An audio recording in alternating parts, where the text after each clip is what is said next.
Hello and thank you for watching. I'm Ashley Van Dyke with Advantage Software, and on today's video, number conversion, digit trigger, I'm going to show you how open curly bracket, pound sign, capital N, close curly bracket works to convert your numbers to digits automatically.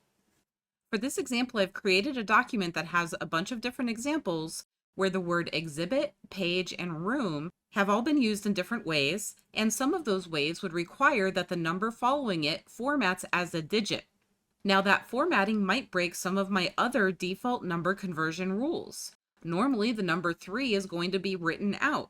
However, if it follows the word exhibit, then I want it to be the digit. And I also want exhibit to be capitalized. And so what I've done is I've set up a conflict for each of these entries. For exhibit, I've defined this conflict as backslash, lowercase exhibit, backslash capital exhibit, open curly bracket, pound sign, capital N, close curly bracket. And there are no spaces in any of this. And what this is going to allow me to do is teach Eclipse that whenever the word exhibit is followed by a number, that it should capitalize the word exhibit and also format that number as a digit. Further in this sample document, I've added the word page. Now, for the word page, I've defined this one a little bit differently. And what this means is that the word page is going to go and look at my exhibit entry for the artificial intelligence for the conflict selection. And I've done the same thing with room at the bottom of this document. So that means that as I fill in the artificial intelligence for the word exhibit, which is probably my most commonly struck word that would require these kinds of rules, it's also going to build the same intelligence for any other word that I tell to refer to the AI for exhibit. And so this entry for page, I've told it that for artificial intelligence, it should go back and refer to the entry for exhibit. And it should use the same rules to determine which version of page it should select. And I've done the same thing down here for the word room. And so I'm going to translate this document. And every one of these conflicts that I just added into my document was a fresh conflict with no artificial intelligence having been applied to it yet. And so what I'm going to do is I'm going to teach these conflicts. And to do this, I'm going to place my cursor at the beginning of each conflict and in the info bar, at the bottom left in my status bar, and in the bottom right in my note bar. If I have dictionary entries turned on, I'll see my conflict choices. And I can use 1 or 2. And this is a good time to note that you can have as many conflict choices as you want. These conflicts only have 2 choices, but you can use the backslash to separate as many choices as you'd like to add. And so I'm going to use keys 1 or 2 at the top of my keyboard to make a conflict selection. And so here it should be the second one where it capitalizes it. So I'm going to choose option number 2 and I get capitalized exhibit. And here I'm going to do the same thing. And note that in this instance, it did not give me one in a digit format. And that's because number conversion only works during translation. And so the next time I translate this file, this will come out correctly. But in this instance, I was able to teach the conflict, but I would still have to convert this to a digit format.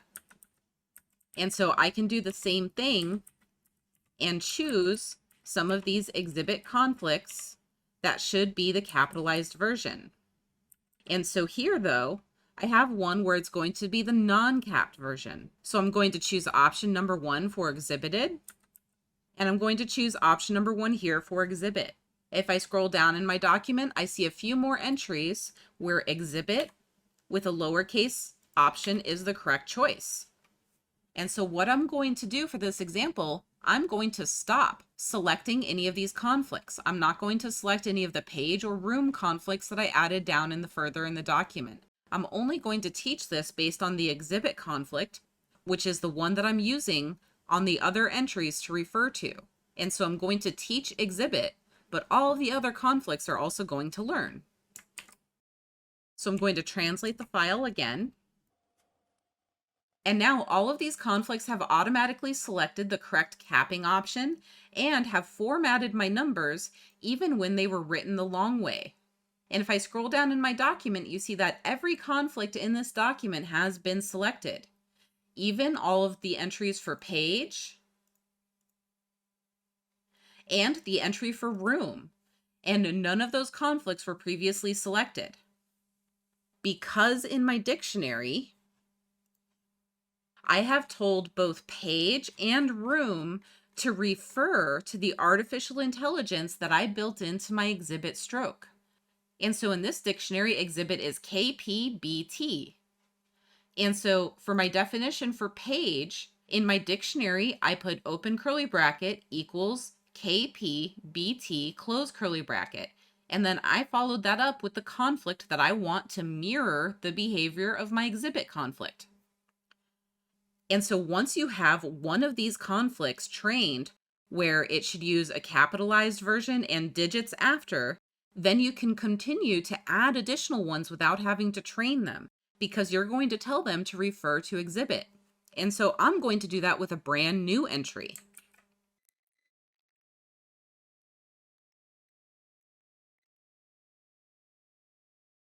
Okay, so I have quickly added a little bit of steno onto the end of this note file that I created. And what I've added is the steno for charge.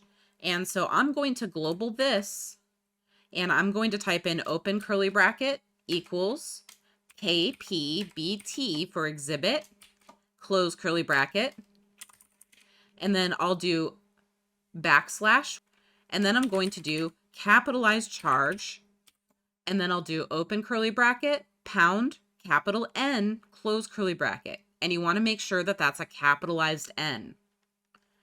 And now I'm going to put this into my main dictionary. And you see that all of those instances of the word charge in my note file, let me global that guy real quick. All of these other instances of that word charge in my note file all now represent that they're going to go and look at exhibit. And so this is a brand new conflict. I've never written it before. I've never translated it before. And I've certainly never made any selections on it to contribute to any artificial intelligence. But since I've told it to reference my entry for exhibit, it's going to work automatically. And so now in this new translation with the new entry for charge in the last paragraph here, I still see that all of my exhibit examples have come out correctly. All of my page examples have come out correctly. That one room example is still coming out correctly. And down here, all of my different entries for the word charge have also been entered correctly. And all of these automatically translated with the right selection, even though I had never written, translated, or selected this conflict before. And that's because I simply told it to refer to the exhibit conflict, which I already trained. And so what you can do is identify the word that you write the most out of all of these types of words. Things like exhibit number, page number, line number, room number, document number, binder number, seat number. There's never really an incorrect time to use a conflict like this, because it's only ever going to capitalize the word when it's followed by a number. And in most cases, that's what you're going to want when you're using a noun like this. And so rather than having to enter and train each of those different words, and some of them might be much more obscure. You might write exhibit 100 times a day, but you might only write line number once every other couple weeks. And so in that case, it would be a lot of work to add and train all of those entries. Instead, you can simply have one well-trained conflict, in my case, exhibit, and let all of your other similar conflicts refer to that. And that way you always get the number conversion results on entries like these that you need. And note that these number triggers overrode my default number conversion settings. By default, 3 should be written out. This is one of my write out numbers. However, because it was preceded by the word page, it's been formatted as a digit. These conflicts and the conflict AI data sharing that you can employ when you add new ones are really powerful, and they can help you save a lot of time in editing and help ensure that your transcript is as clean as possible and that the resulting real time you provide to your clients is equally clean. Don't forget that we offer anytime support. Tech support is available for any question, anytime, including weekends and holidays at 772-288-3266. Email support is also available at support@eclipsecat.com. Thanks for watching this video. Please hit the thumbs up button, subscribe to our channel, and turn on notifications so that you'll be notified when we publish new content in the future. Thank you so much and have a great day.